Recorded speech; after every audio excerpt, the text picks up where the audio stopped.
近日，一架美军反潜巡逻机在南海海域投放探测器时，被正在巡航的中国海警逮个正着。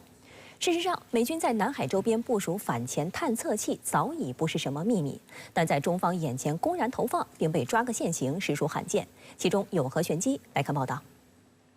近日，中国海警在南海巡航时，竟然发现一架美军 P-8A 波塞冬反潜巡逻机在仁爱礁附近海域投放不明设备。我海警迅速前往相关海域，将其打捞出水。从设备上为数不多的文字可以看出，不明设备是一家名为 Ultra Electronics 的美国公司制造的水声探测设备。该公司专研潜艇探测服务的开发商，为美国海军等提供系统性服务。该公司自称其研发的反潜战产品和系统处在世界领先地位。公司官网自称已经为美国、英国和加拿大等国家海军提供了超过20万个声纳浮标，仅美国海军每年的采购额就高达3亿美元。受海水对电磁波衰减作用影响，当前各国对水下的探测仍主要依靠声学手段。美军反潜机投放的探测设备就是其中一种探测方式。这种设备是一种声纳浮标，被投入水中后会自动开启并收集声音数据，然后反馈给反潜机。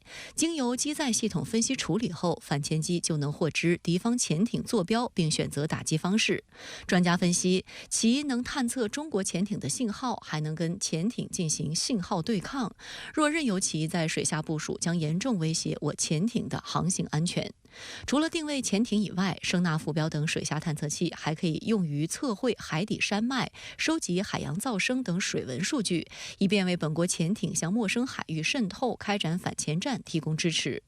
与此同时，这种探测设备还会主动发出声波，对海洋生物造成巨大的影响。仁爱礁海域常年海豚成群，该探测器的声波会对海豚等依靠回声定位系统导航的动物造成干扰，严重时甚至会导致海豚搁浅等失去生命，对该海域生态环境造成严重破坏。声纳浮标通常装备在固定翼反潜巡逻机和反潜直升机上，用于反潜作战时对水下的潜艇进行搜索、识别和定位。平时使用还有搜集对方潜艇声纹信息、测量海区温度和深度、海洋背景噪声的作用。声纳浮标有很多种类，在进行反潜战时，这些浮标通常进行组合使用，形成声纳浮标探测阵。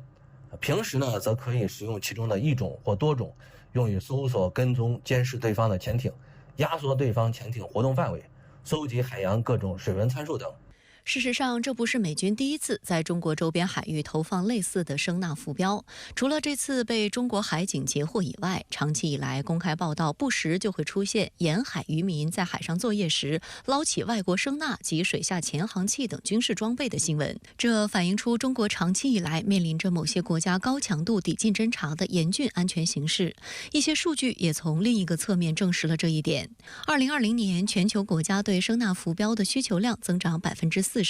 其中有相当多一部分是美国海军采购的。例如，为了在北大西洋和南海追踪中俄潜艇，2018年美国海军曾斥资2.1亿美元订购了16万个声纳浮标。另外，中方公布的画面透露了一个值得关注的细节，从视频中间出现的十字准星和锁定标识可以推测出，拍摄视频的应该是某种光电设备。而中国海警拍摄的 P-8A 反潜巡逻机的轮廓也非常清晰，说明这架美国军机当时飞得很低，距离中国海警很近。在双方肉眼可见的情况下，美军反潜机仍然往仁爱礁附近海域扔东西，气焰十分嚣张，中方也必然反制。观察指出，中国海警南海执法保持信息高度公开透明，公布了大量现场执法的视频和照片等信息，有力回击了菲方和美方的造谣抹黑，这次也不例外。中国的新型常规潜艇水下噪声极小，具有优异的安静性，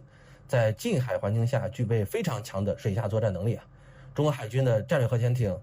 具备了可靠的2次核反击能力，攻击核潜艇具备多用途能力。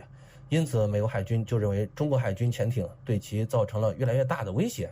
于是呢就不断提升其反潜战技术。而美国海军认为南海是中国海军潜艇活动的主要海区之一，所以近年来在南海进行的反潜演练就越来越多。外界注意到，反潜是美国近来在南海拉一些国家搞军演的重点科目。4月7号，美日澳菲在菲律宾巴拉望岛西北近海的南海海域举行联合演习，就包含反潜作战。这次演习的规模虽然并不算大，仅有5艘军舰参加演习，包括2艘菲律宾军舰德尔毕拉尔号巡逻舰和艾卡拉兹号巡逻舰，以及美国莫比尔号滨海战斗舰、日本蜀号驱逐舰以及澳大利亚瓦拉蒙加号护卫舰。日本和澳大利亚派出的军舰都是以反潜为重点的多用途驱逐舰，配备了多种专业装备，包括垂直发射系统、反舰导弹、鱼雷和直升机以及相控阵雷达等。值得一提的是，日本海上自卫队的前身是海上保安厅警备队，在2战后被美国设定的最初任务之一就是协助美海军第7舰队执行反潜任务。反潜战一直是美国海军及其盟友进行演习的重点科目因为潜艇具备出色的隐蔽性，即使在己方不掌握制海权的情况下，也能比较自由的活动。而且现代攻击型潜艇性能优异，具备多种任务能力，包括攻击对方潜艇、水面舰船、陆上纵深地区高价值目标、封锁重要水道或海峡、水下情报搜集、侦察、监视、护航等。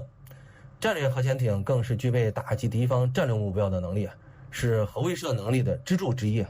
从战略位置来看，南海处于所谓第1岛链和第2岛链的交汇地带，被认为对美军后撤到第2岛链的战略起着关键作用。美军加强印太部署，也重新对位于第2岛链的关岛进行了重新布局。美国海军陆战队司令6月21号接受采访时宣称，未来数年内将在关岛部署小规模且具备快速反应能力的滨海作战团，以对抗所谓来自中国的攻击，以保护日本、菲律宾等盟友。对美军这一碰瓷行为，在27号下午的国防部记者会上，发言人吴谦大校作出回应：中国人不惹事，但也不怕事，从来是人不犯我，我不犯人；人若犯我，我必犯人。滨海作战团是在美海军陆战队现有力量基础上改编形成的新型作战力量，属于地面作战部队。它被美军赋予新的任务使命，在战法、装备和人员构成等方面都进行了大刀阔斧的改革，被媒体形容为加强版的海军陆战队。美军也对其战力建设进行了保密，加之建制时间较短，媒体报道较少，因此颇具神秘色彩。根据美军此前发布的粗略构想，一支滨海作战团由1800到2000人组成，若发生战争，3支滨海作战团可从常驻地迅速前出，沿岛链动态分布式部署，构筑多层远征前进基地，为2栖登陆舰实施前沿海域控制作战奠定基础，最终完成对关键海峡的封控。这种新战法又被称为跳岛作战。实际上，2022年3月，第1支滨海作战团才在夏威夷成立，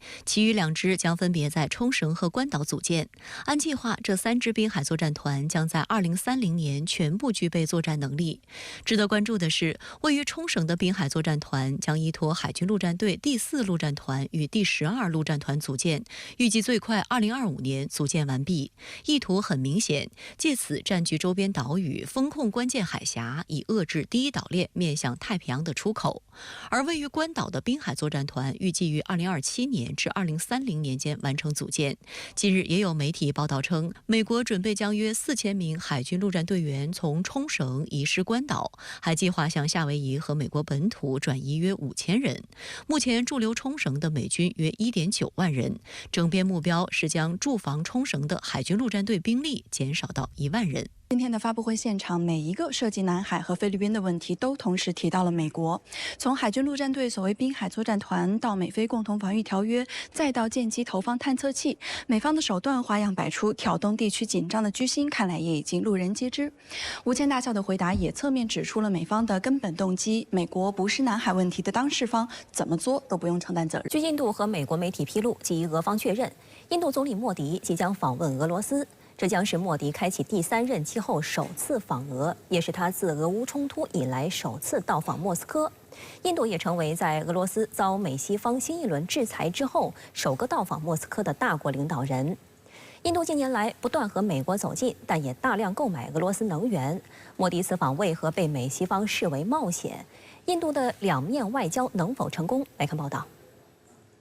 据印度论坛报24号率先披露，印度总理莫迪将于7月8号对俄罗斯首都莫斯科进行为期1天的访问，期间预计将讨论加强俄印之间的合作。25号，俄罗斯总统外事助理乌沙科夫对此访予以了证实，表示俄印双方正在积极筹备，但访问的具体日期暂时不能透露，要等双方共同宣布。而俄罗斯塔斯社则引述消息人士的话称，莫迪此访为期2天，而不是印度媒体所说的1天。印度快报网站、今日俄罗斯电视台、美国有线电视新闻网等媒体26号报道，印度和俄罗斯政府正在探讨莫迪7月8日至9日的访俄安排。报道强调，莫迪此次出访意义重大。首先，这将是一次独立于两国领导人年度双边峰会之外的访问行程。其次，莫迪在不久前开始了自己的第3任总理任期，而普京也在今年成功连任俄罗斯总统。Visit to Russia would be PM Modi's first bilateral engagement in his 3rd term. In the past, India's neighborhood has been given priority. This time, his choice is Russia. It underscores his commitment to this relationship. 这个信号呢，实际上是表明莫迪的第3任期当中呢，这个外交政策呢，依然是坚持过去的对俄友好的这么一个政策啊。另外一个呢，印度也可能不参加呢这个今年在俄罗斯举行的这个上合的峰会，所以呢，他提前呢对莫斯科进行访问啊，所以是一定意义上说是对俄罗斯方面的这个安抚。自2000年以来，印度总理和俄罗斯总统每年都举行双边峰会，举办地点则并无一定之规，这也是俄印战略伙伴关系中最高级别的制度化对话机制。公开报道显示，莫迪上次访问俄罗斯并与普京见面，就是在2019年前往弗拉迪沃斯托克参加第20次俄印年度双边峰会，而他上一次到访莫斯科则要追溯到2015年。印度媒体称，自莫迪上次访俄至今，双边关系发生了很大变化。印度在美国印太战略的诱惑下迅速倒向美国，在美西方对俄实施制裁下，印度成为了俄罗斯原油的重要买家。如今，俄原油更是占到了印度原油进口总量的40%。报道称，针对冲突本身，过去2年来，莫迪政府一直在美俄之间保持外交平衡，避免公开谴责俄方行为，代之以呼吁和平解决。在联合国安理会，印度则采取了微妙的立场，对多项反对俄罗斯的决议投了弃权票。此前有美国媒体报道称，白宫高层对印度的背叛行为感到愤怒。实际上，历史上俄印关系一直保持良好，双方高层接触从未中断。去年12月，印度外长苏杰生访俄，讨论的议题十分广泛，特别是在共同生产军事装备的计划上取得了重要进展。观察指出，同时寻求美国和俄罗斯的军事技术支持，是印度近些年外交的一个显著特征。整体而言呢，就是印度跟俄罗斯的这个传统的战略友谊仍然是存在的了，但是现在印度的外交整体是亲美的，所以对印俄关系的这个伤害也是相当大的。实际上我们都知道，这个俄罗斯跟印度是有领导人的年度会晤机制的，但是呢，这些年呢基本上都暂停了。所以我觉得这次莫迪的访问呢，一定意义上说是这个在努力恢复一下这个印度和俄罗斯的这个关系。美国有线电视新闻网称，印度与俄罗斯的关系可以追溯到几十年前的冷战时期。尽管西方政府对俄罗斯实施了多次制裁，但印度与俄罗斯的关系仍然十分强劲，其中军备武器就是双方合作的一块大蛋糕。长期以来，俄罗斯一直是印度武器装备的主要供应国。数据显示，印度过去20年内购买的武器中，约65%由俄罗斯供应，其中包括 S-400防空导弹系统、苏30战斗机等先进装备。两国共同研制的布拉莫斯巡航导弹也成为印度军队自用及出口的主力武器，被视为印度之光。即便在俄乌冲突爆发后，俄印之间的军火订单也并未停止。美国防长奥斯汀对印度继续采购俄罗斯武器多次表达不满，施压印度采购更多的美国武器，以淘汰俄罗斯武器。During the visit, India and Russia could sign a defense logistics pact. Moscow has already approved the agreement's draft. It will facilitate deeper military engagements between both sides. The pact would enable more military drills, trainings, and even disaster relief efforts. 针对此次莫迪即将访俄，美国国务院发言人马修·米勒25号表示，在两国政府公开确认此访前，拒绝发表评论。但针对俄印合作，美方的风凉话却不少，并不时对印度发出警告。26号刚结束对印度访问的美国副国务卿坎贝尔在新闻发布会上表示，美国希望与印度发展技术合作，但印方与俄罗斯保持关系之举正在多方面阻碍这一合作。他同时强调，美国对此表示担忧，并正在采取措施消除俄印合作的所谓负面影响。近年来，为制衡中国在南亚日益增长的影响力，印度快速倒向美国，但这一策略备受质疑。美国国家利益杂志网站22号发表印度学者阿比纳夫·潘迪亚的文章《美印关系能持续吗》。文中提到，尽管近年来印度加入四方安全对话，也可以从美国获得技术、投资等方面的好处，但美印关系从根本上说仍然脆弱，双方还存在巨大的信任赤字。不少美国学者也认为，印度事实上是美日印澳四方安全对话的短板所在。印度的大国外交呢，整体上是这个多头结盟啊，多头这个利好的这么一个政策啊，因为很大程度上就是它实际上是抓住了美国的这个最大的这个战略诉求，在这个共同的这个遏制中国这个取向上呢，美国和印度呢达成了比较一致啊，所以这样呢就能够这个让美国原谅他对俄罗斯的采取的很多的这个政策啊，所以这也就是目前印度呢在这个美国和俄罗斯之间呢能够这个搞这个平衡，能够继续玩得动的一个很重要的一个原因呢。据印度快报网站报道，新德里和莫斯科正在探讨印度总理莫迪7月8号至9号的访俄安排。那您如何看待俄印之间的突然走近呢？我认为此举意味着俄罗斯的外交战略正企图在一大一小两个层面搞外交平衡战术。大的层面指的是受到以美国为首的西方在政治、经济、外交、军事，尤其是高科技层面全方位制裁与围堵的大背景下，俄罗斯正通过向东看的战略来进行突围与反制。小的层面指的是，在具体落实向东看战略的过程当中，俄罗斯也不准备把鸡蛋放在同一个篮子里，而是要在亚洲地区的多个友好国家之间也搞外交上的平衡战术。这就是最近普京总统先是访问朝鲜与越南，后又准备邀请印度总理莫迪访俄，在欧亚大陆的东边完成了3个重要战略部署的原因。说得更具体一点，就是这次俄印之间的突然走近，实际上意味着俄罗斯准备在印度和中国之间维持等边三角形的外交关系。对此我们实际上也是可以理解的，因为对于俄罗斯来说，为了解决当前的俄乌战事困境，肯定是希望中国给予其无条件的支持与合作，而中国也有自己的国家利益需要维护。在这种情况下，俄罗斯同时转向印度也就很好理解了。同样，普京访问朝鲜，跟朝鲜签订全面战略伙伴关系条约，让俄朝关系几乎回到了冷战时期的军事同盟状态，也不仅仅是为了反制美日韩，同时也有要在区内搞战略平衡的意味。这背后的原因也是因为区内的各方都有着自己的国家利益需要维护。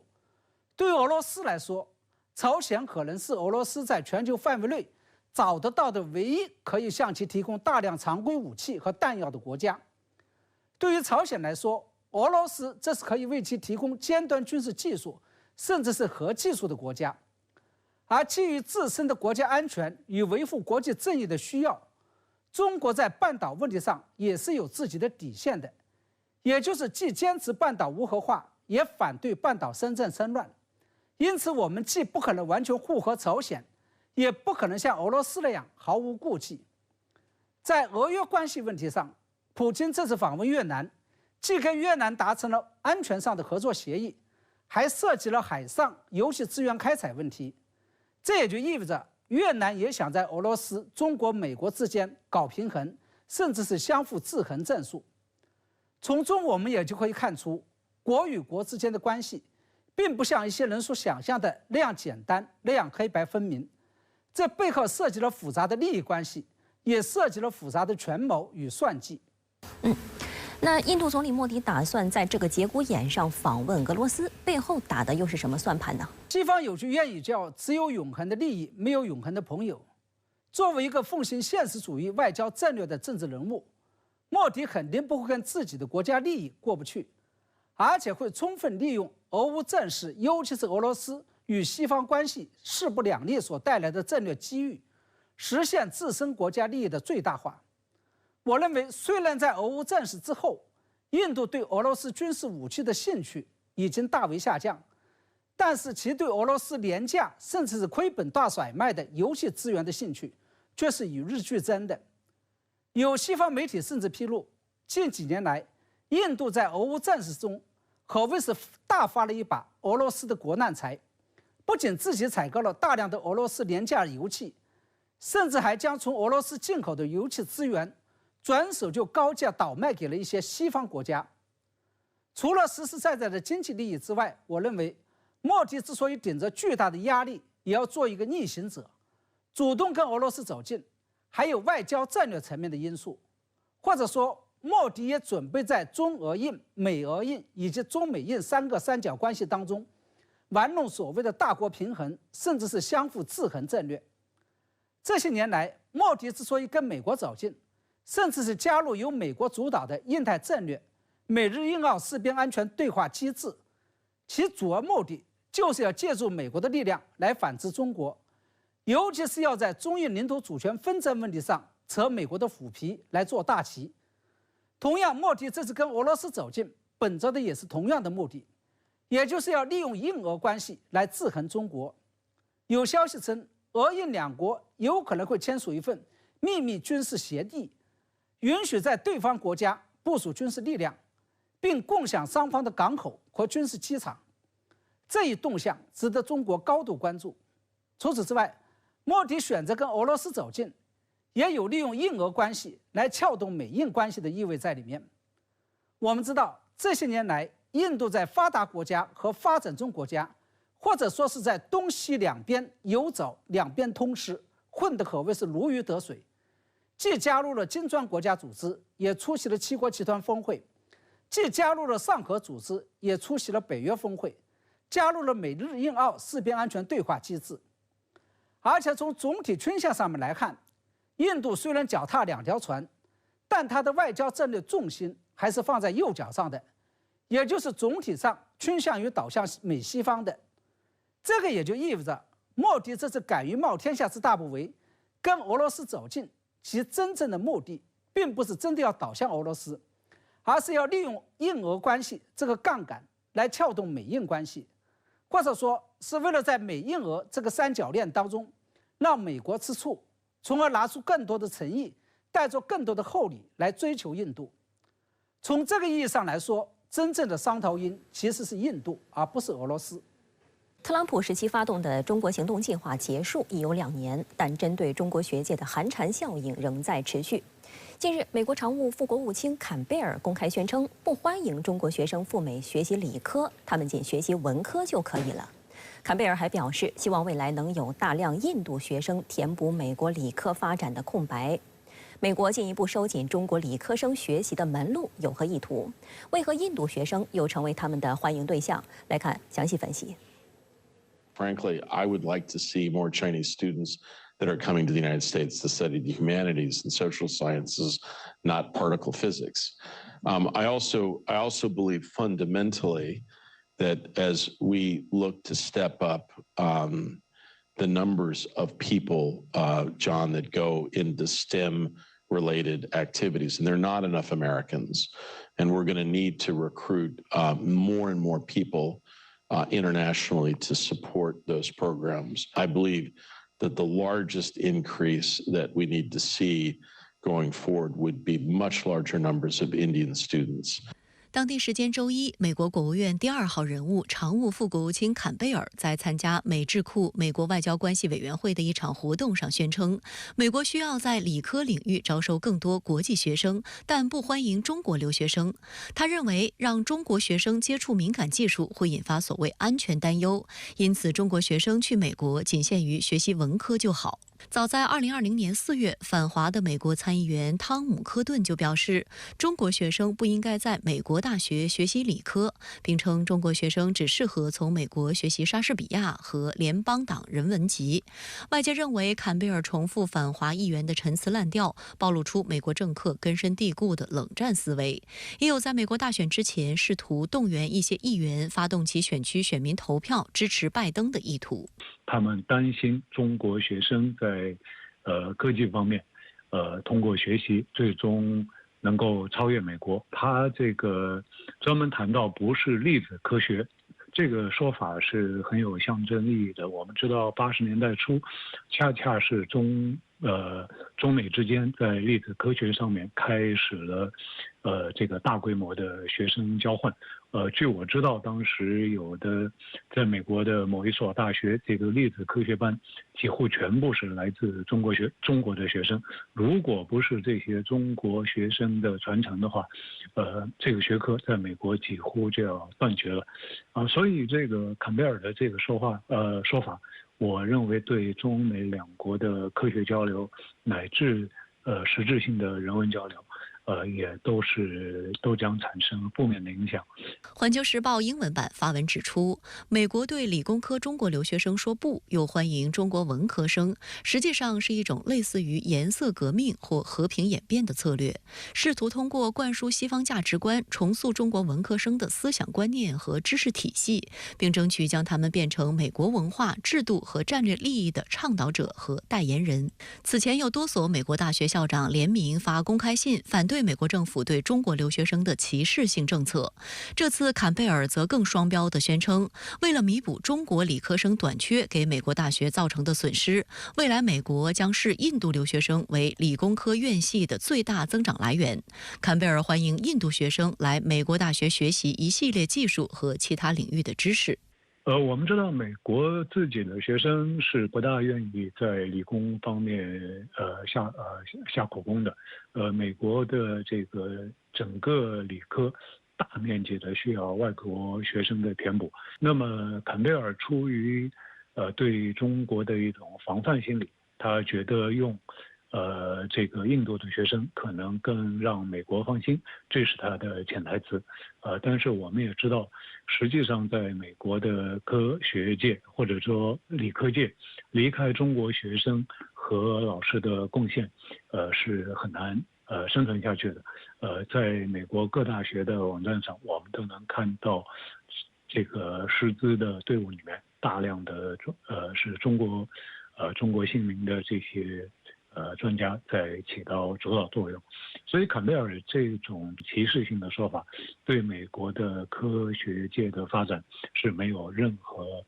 积极意义的。路透社注意到，多年来中国学生一直是美国最大的国际学生群体。在2022至2023学年，中国在美留学生总数接近29万。但一些学术界和民间人士认为，由于美中关系恶化以及对美国对所谓专业知识被窃取的担忧，两国之间的科学合作遭到破坏，中国留学生也遭受了毫无根据的怀疑。媒体多次报道，中国留学生以及华裔科学家多次遭到不公正待遇，一些科学家甚至被起诉，在审理多年后又被证明清白。But to be careful about the labs, some of the activities of Chinese students, I do think it is possible to curtail and to limit certain kinds of access, and we have seen that generally, particularly in technological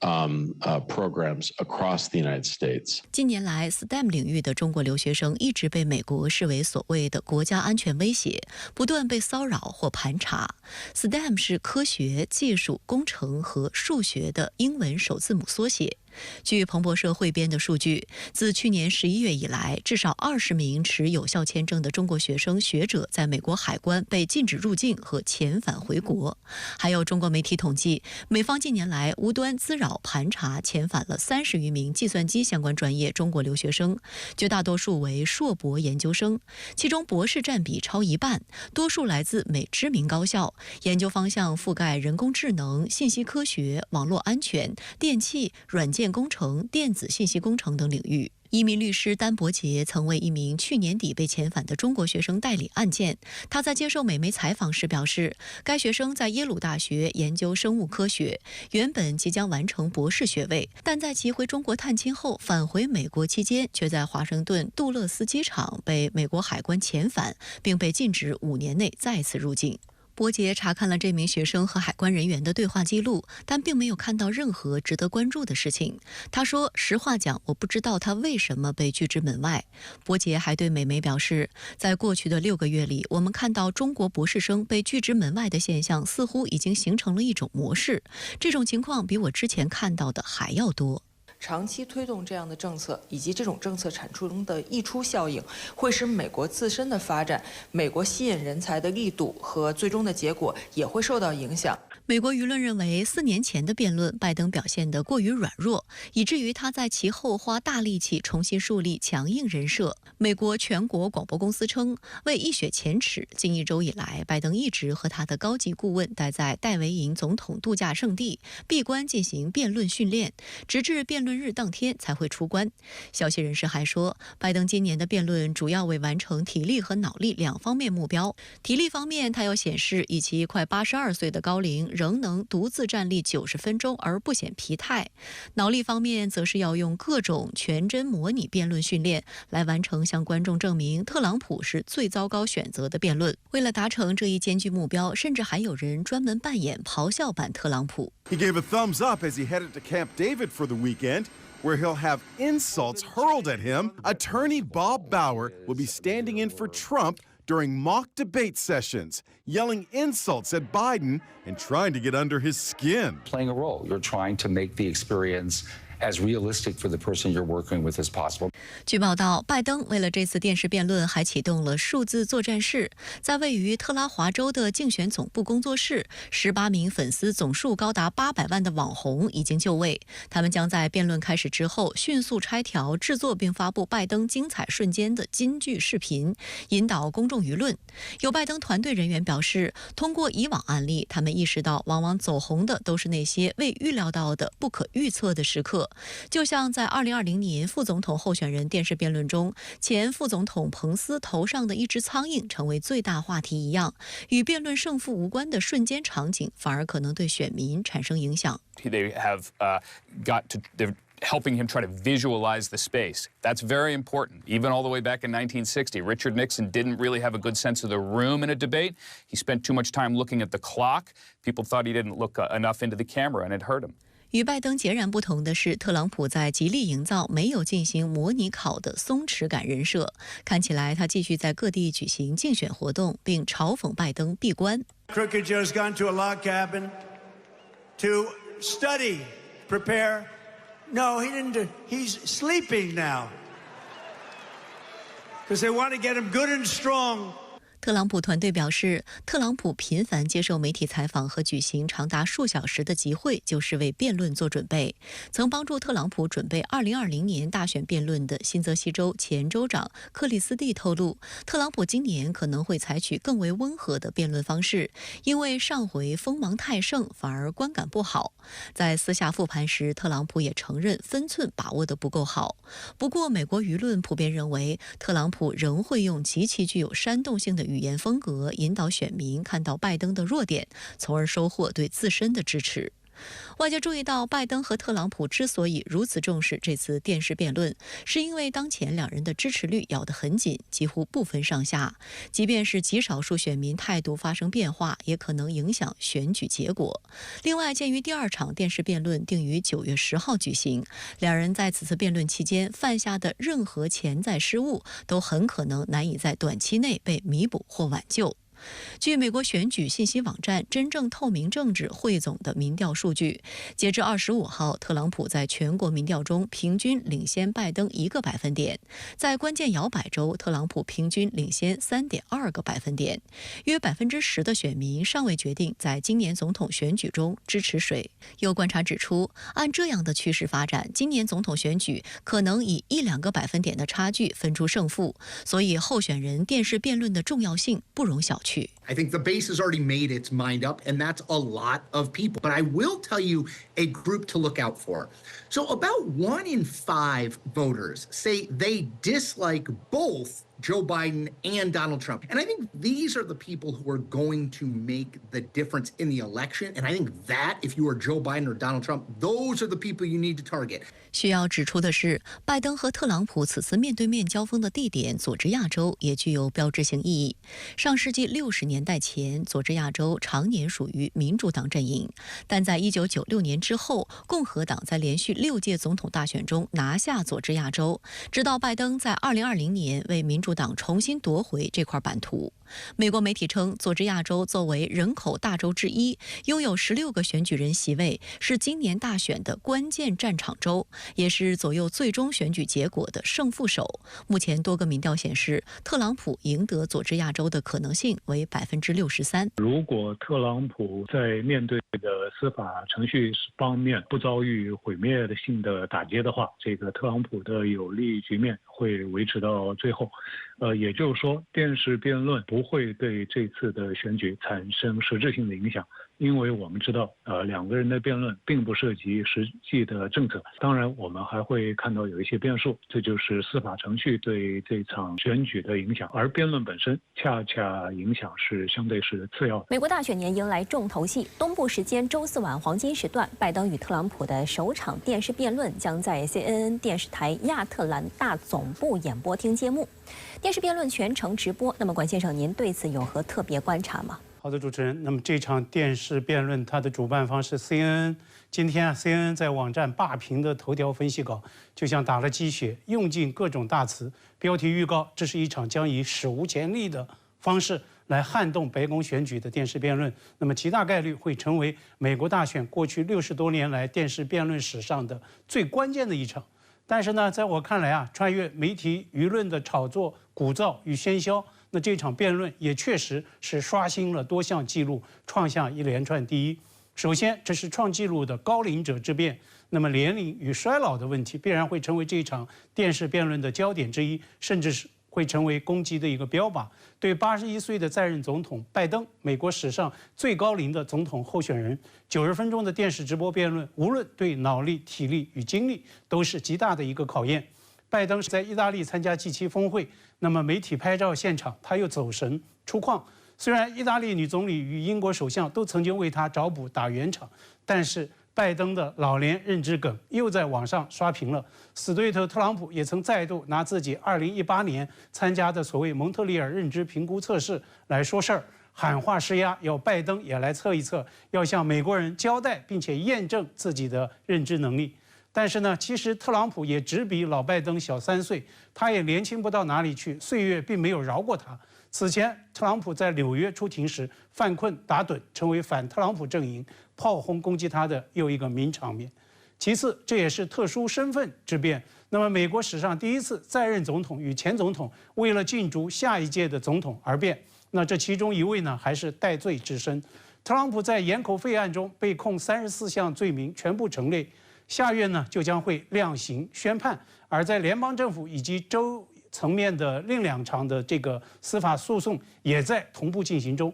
拜登此前已经多次炮轰对方是犯罪分子，那么电视辩论现场更不会轻易放过了。当然了，特朗普他在反呛控罪是民主党司法迫害之余呢，他也一定会拿4年前在电视辩论时自己攻击拜登之子的这个犯罪记录来说事儿，看看当年我的指控都应验了吧。那么作为犯罪分子的爹，拜登，你还有哪一些黑料没有交代呢？所以啊，可以预料，这也注定会是一场没有下限的抹黑攻击之辩。4年前，特朗普和拜登电视辩论的相互攻击，各种辣眼睛，拜登啊就直呼特朗普要收声闭嘴。当年呢，不少美国家长都在犯难，电视辩论少儿不宜到这样一种地步，该不该、能不能让自己的孩子看呢？这次辩论当然有了很多的技术处理，打了不少规则的补丁，比如不准插话、话筒收声、聚焦话题等等。但是呢，鉴于特朗普的风格，他就是不可捉摸。那么具体收效如何，外界也只能拭目以待。